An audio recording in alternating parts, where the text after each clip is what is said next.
Viral prajurit TNI tunaikan salat di tengah-tengah bertugas bikin haru.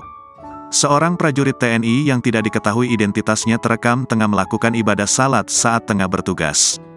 Dilansir dari akun Instagram @nogalaino, memperlihatkan seorang prajurit TNI yang tengah bersujud di bawah gelapnya langit menuju datangnya fajar.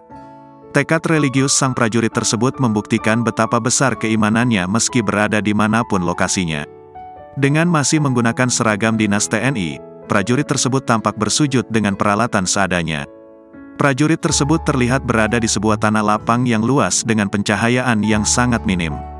Terlihat salah satu sumber cahaya yang bisa meneranginya hanyalah melalui mobil yang dikendarai.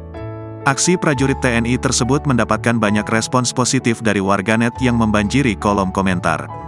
Tidak sedikit yang memuji dan salut dengan prajurit tersebut yang tetap ingat Sang Pencipta.